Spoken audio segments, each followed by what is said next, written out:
All right, welcome to the first of its kind, world-changing manufacturers network. Lisa Ryan has her ears to the ground and her heart in the game. Get ongoing education and new connections right here with Lisa and the Manufacturers Network. Buckle your seat, listen, and spread the word. Here's Lisa. Hey, it's Lisa Ryan. Welcome to the Manufacturers Network podcast. I'm excited to introduce our guest today, Scott Hanton.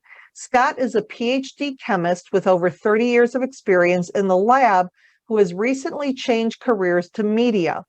He is now the group editorial director at Lab Manager, responsible for the editorial team for 4 science-based brands. So Scott, welcome to the show.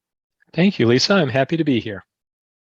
So Scott, share with us a little bit about your background and what led you to doing what you're doing. It's an interesting story. I was a good student. I liked math and science. I went and got a PhD in science, and I thought my path was clear until one day my boss came to me and said he wanted me to be a supervisor, and then he wanted me to be a group manager. And that's not what science is. But he saw in me things that I didn't see in myself. And it's been a great journey being a lab manager for a long time. And then more recently, taking this knowledge into the media, working for some magazines where my goal is to share my experience as a longtime scientist and lab manager with people who are in those careers or who wish to be in those careers. And my goal is to help them prevent the scrapes and bumps and scars that I have from learning it on the job. And maybe I can facilitate a little learning and make their journey a little more pleasant.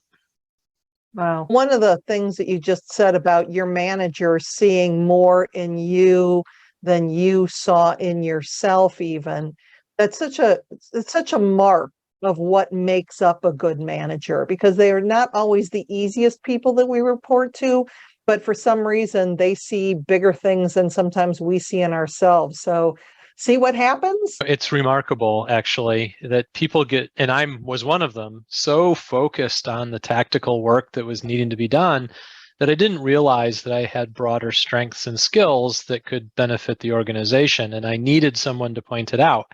And that lesson wasn't lost on me. And I've done it as a manager as well. And I know one of the things when you and I connected at an event I was speaking at, I was so intrigued by a couple things that you're doing. Number one, the focus on the workplace culture that you have, but also the fact that you are in charge of a totally remote team right now that I know has been a real struggle for some people in these last 2.5 years, because how do you connect with people when you're not sitting in the room drinking coffee with them?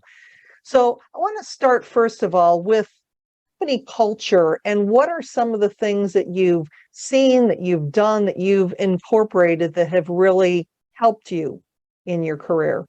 When it was time for me to leave the lab environment and start something new, one of the things I specifically looked for was a company with a positive organizational culture. And one of the things that I really liked about the LabX Media Group is right on their webpage, when they're talking to potential recruits, they state categorically that we have a positive culture and we're going to have fun. And I was really looking for that as part of my next career. I'd had enough grind in the laboratories and I needed to do something surrounded by people who were enjoying themselves. And I can really see it in this culture. Some of the things that I like about this culture is they know how to celebrate. So we stop and we cheer each other on and we thank each other for the work that we've done. And it doesn't always happen at year end. It happens along the way when the projects get done. Another thing that I really like about the culture is that it's candid. And so we can speak our mind. We can say what's important. And that's everybody in the room. It could be the newest employee in the most junior position, and the room will stop and listen, no matter how many gray-haired people like me are around the table. And so we really value everyone's opinion, and we can have a candid discussion about what we want to accomplish or what's going wrong without anybody feeling like that was a dumb idea, or I don't have the authority to speak, or my experience isn't noteworthy. And so those things to me make for a fun place to work. And besides the fact that the people are awesome, and it's just a real joy to work with them. And I think creating that safe environment, I think it was an audio book that I was listening by Gary Vaynerchuk that was talking about, it had a whole chapter on radical candor.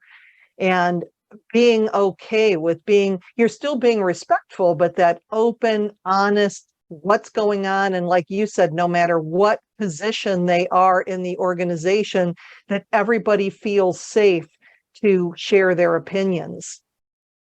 Yeah, absolutely. I think it's part of our responsibility as leaders to provide both the emotional and psychological safety for everyone who's in the organization. You can't. How do you think that happened? Was it always like that, or did it take somebody to come in and start the process? Because at the beginning, it seems that employees would test you as far as how much they can get away with before they realize that this is real and we really can share. I think the company started off small with people who really trusted each other. And as in an entrepreneurial spirit, they needed every idea they could get their hands on. And so they were successful by trusting people and taking their ideas and pushing them out into products and into the marketplace. And that then became part of the culture. I think our owner, Bob Cafato, is just a really wise man, and he attracts talent and he listens to them. And that's a hallmark to me of a really successful business leader. And again, just being able to be open to people who are walking in who may not know the industry, but they see the world differently. They have different accesses to technology. They have different knowledge levels. And even though they don't know your industry, doesn't mean that they can't come up with some really good ideas if they're just listened to. For example, we hired a new person maybe a month ago, and the project that we hired her for was a little late to start. So she had a little time on her hands at the beginning. And now she's come up with a software application that none of us had ever heard of before. But it's now going to be a key new product for all of the 4 brands that I'm responsible for. And it was just a blank sheet of paper, new idea. But she had skills and knowledge and understanding that none of the rest of us had. And even though she was in her first month, this idea has been recognized, it's been celebrated, and we are pushing it forward right now. Wow. So what are some of the things that you do to celebrate? One of the things that I do specifically is that every meeting that I host, remember, this is a remote team, so we're all squares on a screen, is the very first agenda item for every meeting is celebrations. And every team member is encouraged to participate. No one's forced to share, but we encourage people to share. And we want to get well beyond the work celebrations. We want the family, the children, the grandparents. We want all the celebrations. And that starts a lot of nice discussion at the beginning of our meetings and allows us to get to know the people better and what's important to them. And I budget 10% of every meeting that I run as this informal sharing time that starts with celebrations. Wow. And that's so important, because let's talk about that from the remote team standpoint. So you're starting off with celebrations. What are some of the other ways? Because not only are you running a remote team, but you were hired remote. So it's not like you and these people were working together in person and then all of a sudden, poof, overnight, you started that way. So take us back to the beginning as far as initial contact, building the relationships, and how that has blossomed to what you've made it today. Yeah, so I was hired during the pandemic, and we were still figuring out how to do remote onboarding. And so it was a struggle. But one of the things that benefited me is I was given a mentor or an onboarding coach, somebody that I could go to anytime with any kind of dumb question. And I did. I asked lots of dumb questions. And that process benefited me so much that now we use it for all of our new hires, that they get an onboarding coach who's not their supervisor, right? People are reluctant to ask their supervisor what they think might be dumb questions or to ask the same question 5 times. But the whole role of this onboarding mentor is to do that and to not only make them feel comfortable and show them access to information, but also model for them what behaviors are successful. And so we choose the people who we want their behaviors modeled and copied. So are they peers? Are they colleagues? What level in the organization do your onboarding coaches come from? They can come from anywhere. Most of the time it's peers, simply because we have most of those kind of employees. But if the right onboarding mentor is above them hierarchically in the organization or below them hierarchically in the organization, that doesn't matter. It's about how they can help the new employee.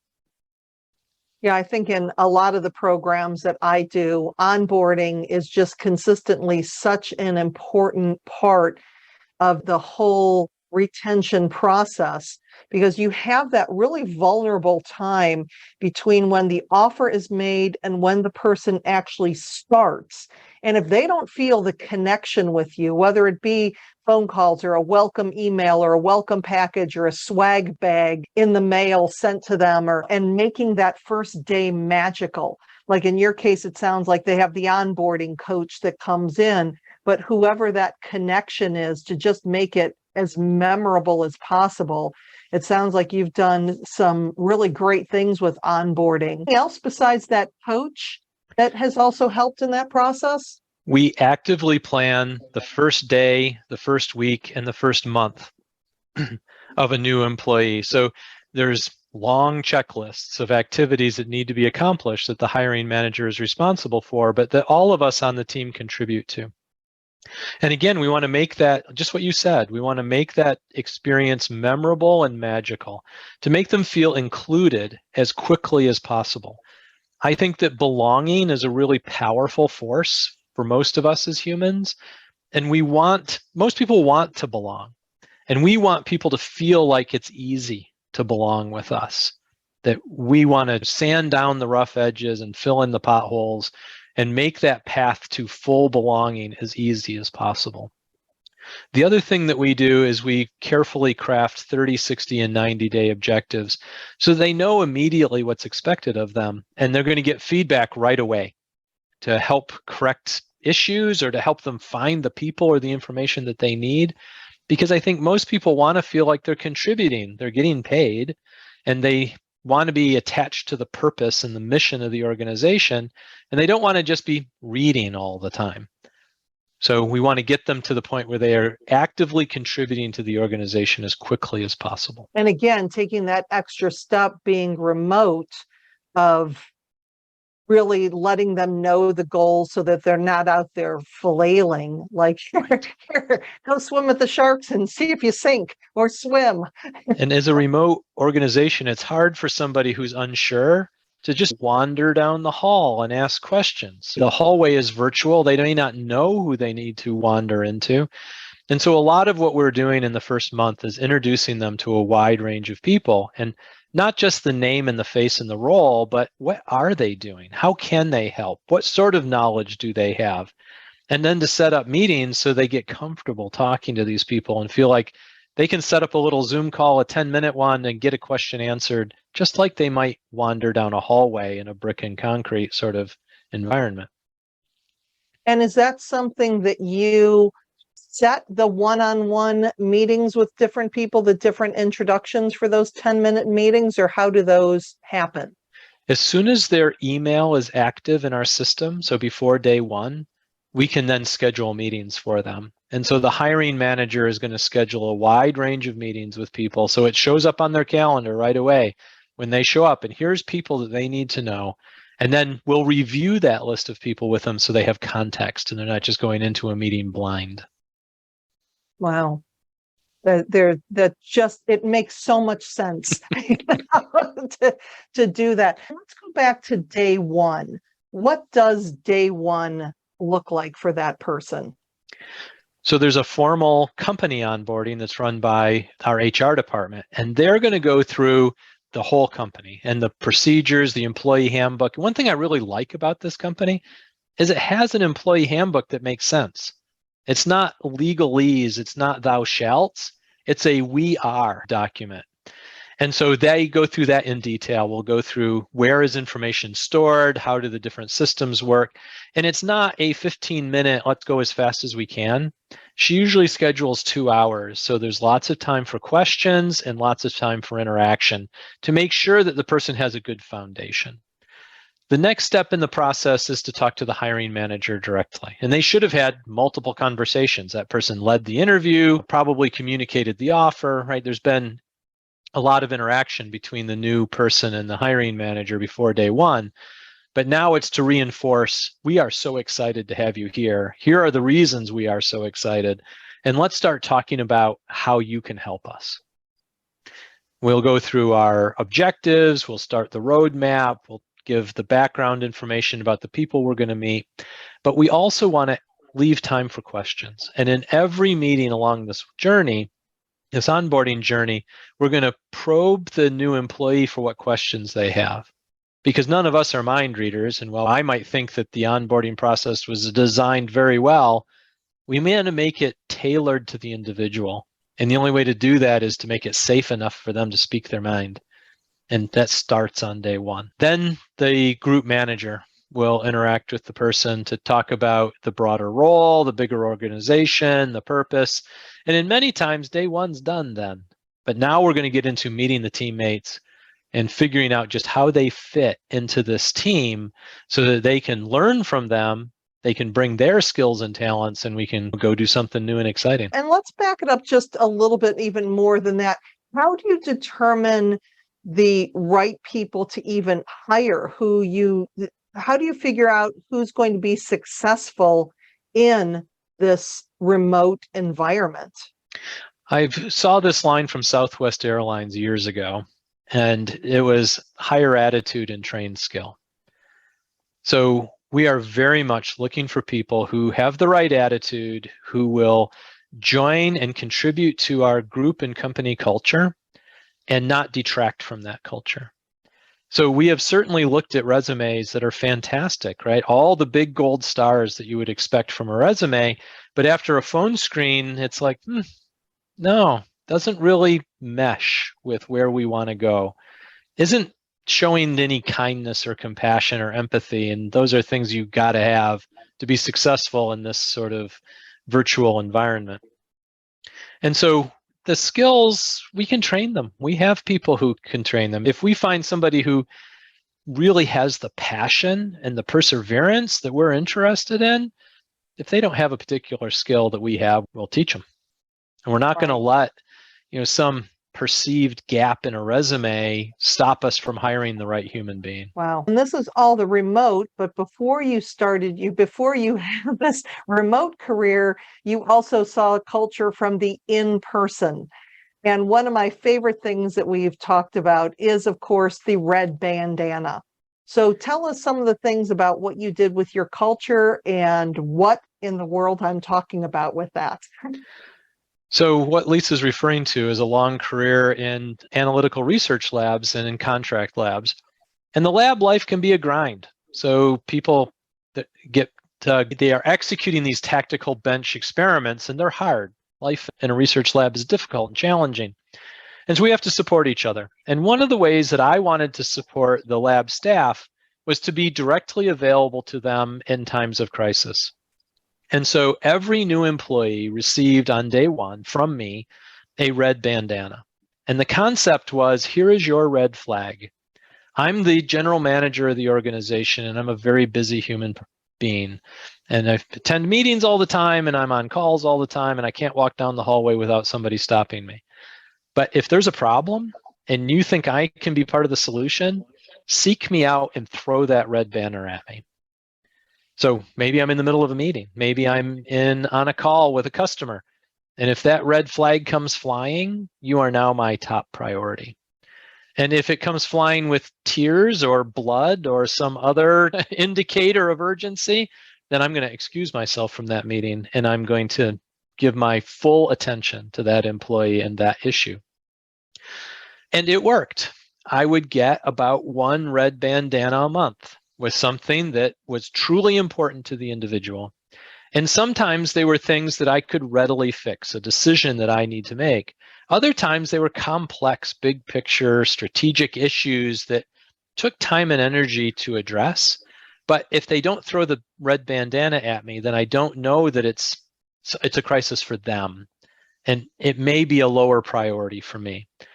One of my best days in the lab was walking past a conference room and hearing two of the employees talking. And one person saying, you should throw that red bandana. And the other one saying, oh, I don't know. I'm not sure it's that important. And the other one saying, do you believe it's that important? Yes, then you should throw it. And I just kept walking down the hallway, but within minutes, somebody had chased me back to my office and thrown a red bandana at me. And that told me that this process worked, that the staff were reinforcing it, and they trusted that if they threw the red bandana, that things might not be solved, but they were going to be better. And the person was going to be supported through whatever their crisis was. And I think the fear that people listening to that idea would have is that you would just have people throwing willy-nilly throwing red bandanas at you all day long. But when you take the opportunity to trust your employees that these really are red bandana moments, then they trust you that you're going to act on it. And that's right. And it was never a problem. From the first day that I instituted it, which probably meant that I went and bought 30 or more red bandanas because I had to start on one day with all the employees in the lab, it was never a problem. Did I get 2 in a day? Sure. But did I get one from one individual every day or every week? No, it was not a problem. And so I think you have a good point. It is valuable to leadership to trust the staff. If you are doing your recruiting and your hiring and your onboarding and your training and your developing properly, then they've earned our trust. Exactly.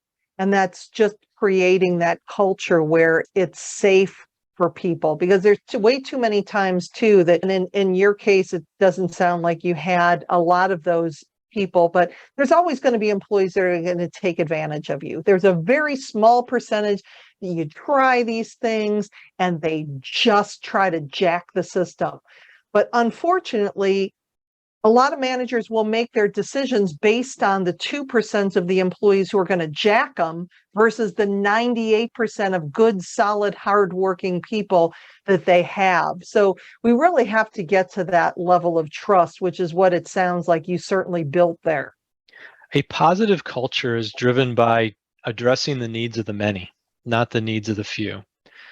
And my strategy with poor performers was to change the situation. We were either going to work with them, develop them, get them the training they needed or the teaching that they needed, and turn them into people who could meet their objectives, or it was time to part ways. Right. And we were committed to not letting the bad apple spoil the batch, because part of a leader's responsibility is to protect everybody else from toxic personalities. And I'm not talking about somebody who is going to be violent. I'm just talking about somebody who is constantly undermining the morale of the team around them. Right.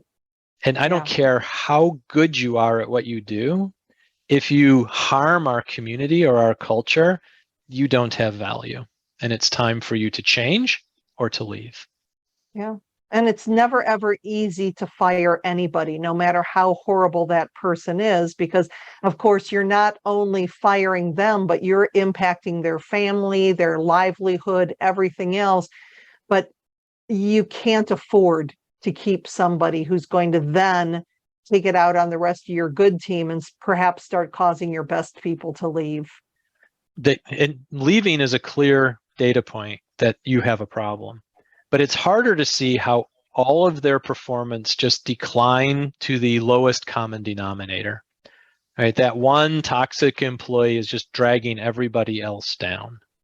I had one situation where we did have a problem and we had an issue with an employee, worked with that individual for months to try to get their performance changed, didn't work, finally let them go. The usual difficult decision that leaders face. Immediately thereafter, I had the rest of that team, one by one, come into my office and say, thank you. We can now get on with our lives. Our team is now stronger, higher performing, more productive at N-1. Right, because they weren't dealing with all the toxicity, all the rework, all the problems. There was so much energy from that team in dealing with that one individual that now could be turned toward the science that they all wanted to do. Right. What are some of the other things that you've seen when it comes to workplace culture and creating that positive culture? One that I like a lot that resonates with what you talk about is gratitude. So when we were in person, we had a gratitude jar by the front door of the lab. and a pad of paper and a set of pens, and anyone could write a thank you note on that pad and put it in the jar. And once a month, we had an all-hands meeting, and I, as the general manager, would stand in the front of the room and read them all. Wow. And it started off, there'd be one or two, or maybe there were two, and I wrote them both, right, at the beginning. But by the end, I had to budget time in that meeting because that jar was full. And people were really liked that process. And I've heard from them that has survived my departure, and that's great. It's now part of their culture, and they all own that part of the culture. I've heard that so many times at the beginning when you start your meetings with either giving people kudos or saying thank you or doing notes like you were doing with yours, that at the beginning it was kind of people were a little hesitant, but by the end you have to budget time because people don't want to shut up. It feels good. It feels good to give recognition. It feels good to receive recognition, and also to create that cycle where people are just as comfortable telling you, the boss, how much they appreciate you as you are telling the rest of them and they are telling each other. We create this whole cycle of appreciation where it's good for everybody. I believe that humans are reciprocal, and they will largely treat people the way they are treated.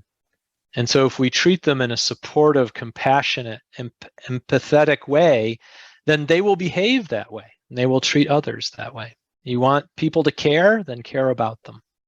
Absolutely.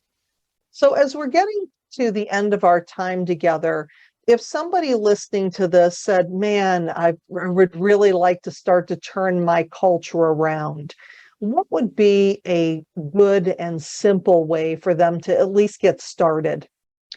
One good place to start is a book by Daniel Coyle called The Culture Code. So that's a good place to start. He talks about the importance of purpose, the importance of vulnerability, and the importance of emotional safety. And it's an easy read. Coyle's a good storyteller, and he's got great examples from across the industry. Other places that you can go is the Lab Manager website. We talk about this. We publish on it on a regular basis.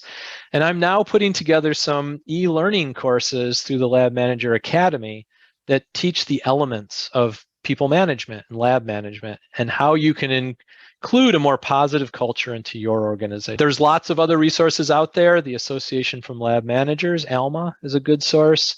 And the Center for Positive Organizations have lots of information on this topic. And that's largely where I go to get my needs met, is to talk to the CPO folks, learn something new.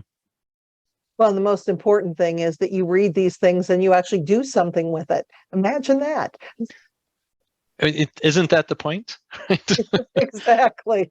Scott, if somebody did want to get a hold of you and continue the conversation, what's the best way for them to do that? I would encourage them to reach out to me in LinkedIn. I'm happy to have these conversations. Email is also good, and Lisa can share my work email with this group. And I'm interested in people who want to share their stories, have tips and tricks. And I really enjoy the peer counseling of leaders to leaders, talking about what has worked or what challenges they face. We all have things to contribute, and we all have things to learn. Wonderful. Scott, thank you so much for joining me today. It was a pleasure. Thank you for having me. You're welcome. I'm Lisa Ryan, and this is the Manufacturers Network podcast. We'll see you next time. Thanks for listening to the Manufacturers Network podcast.